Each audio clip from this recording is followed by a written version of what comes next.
नमस्कार दोस्तों, बात उस समय की है जब भारत अंग्रेजों का गुलाम था।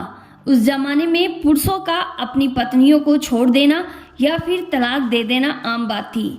लेकिन शायद रखमाबाई वो पहली भारतीय महिला थी जिन्होंने अपने पति से तलाक की मांग की। रखमाबाई के इस कदम ने उस वक्त के रूढ़िवादी समाज की सोच को पूरी तरह से हिलाकर रख दिया था। चलिए जानते हैं इस पूरे मामले को विस्तार से।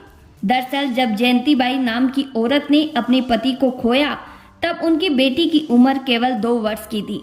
फिर जयंतीबाई ने डॉक्टर सखाराम अर्जुन नाम की व्यक्ति से दूसरी शादी कर ली। सखाराम अर्जुन बम्बई के ग्रांट मेडिकल कॉलेज में बॉटनी के प्रोफेसर थे और इसी के साथ एक समाज सुधारक और शिक्षा के समर्थक भी थे। लेकिन जयंतीबाई ने अपनी शादी से पहले पूरी संपत्ति अपनी बेटी के नाम कर दी थी।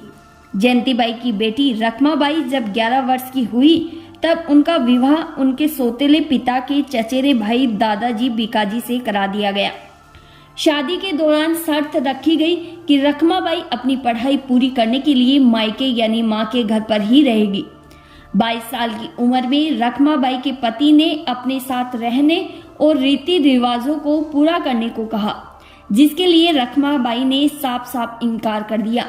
इस बात से नाराज होकर रखमाबाई के पति दादाजी बीकाजी ने निचली अदालत यानी बॉम्बे हाई कोर्ट में उनके खिलाफ वैवाहिक अधिकार मुकदमा दायर कर दिया। बता दें कि रखमाबाई ने इस संबंध को निभाने से भी इनकार कर दिया था और उनकी ओर से तर्क दिया गया कि वो शादी के समय बच्ची थी, इसीलिए उस समय की वैवाहिक सहमति को वो निभाने के लिए बाध्य नहीं है। फिर कोर्ट ने आदेश दिया कि वह या तो अपने पति के घर चली जाए या फिर जेल चली जाए। ऐसे में रखमाबाई ने कहा कि वह जेल जाना पसंद करेगी। इस दौरान रखमाबाई ने रानी विक्टोरिया को एक पत्र लिखा। फिर रानी विक्टोरिया ने अदालत के आदेश को खारिज कर दिया और साथ ही इस शादी को भी खत्म कर दिया। वहीं दादाजी बीकाजी ने 2000 रुपए देते हुए अपना दावा भी वापस ले लिया था। ये केस हिंदू लॉ के इम्पोर्ट प्रोविजन यानी रेस्टिट्यूशन ऑफ कंजुगल राइट्स का आधार बन गया।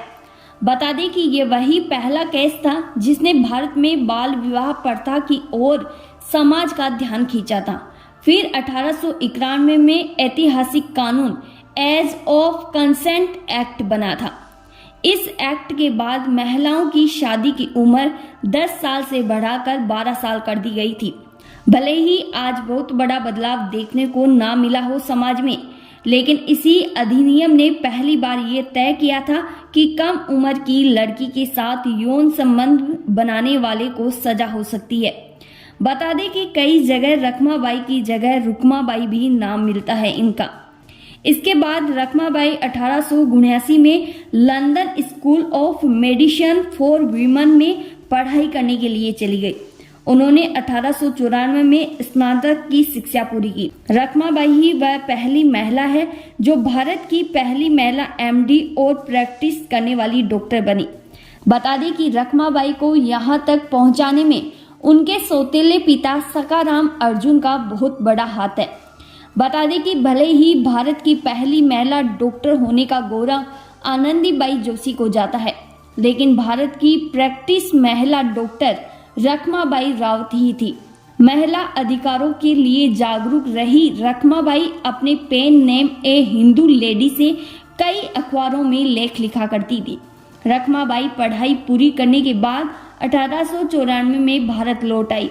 फिर बॉम्बे में मुख्य चिकित्सा अधिकारी के रूप में 35 साल तक काम किया। साथ ही समाज सुधारक के रूप में भी काम किया, लेकिन उन्होंने दोबारा कभी भी शादी नहीं की। साल 1955 में 25 सितंबर को रखमाबाई ने 91 साल की उम्र में अंतिम विदाई ली। बता दें कि भारतीय अभिनेता निर्देशक अनंत महादेव ने एक फिल्म डॉक्टर रुकमाबाई पर भी बनाई थी। उम्मीद है जानकारी अच्छी लगी होगी, तो वीडियो को लाइक और चैनल को सब्सक्राइब करना ना भूलें। धन्यवाद।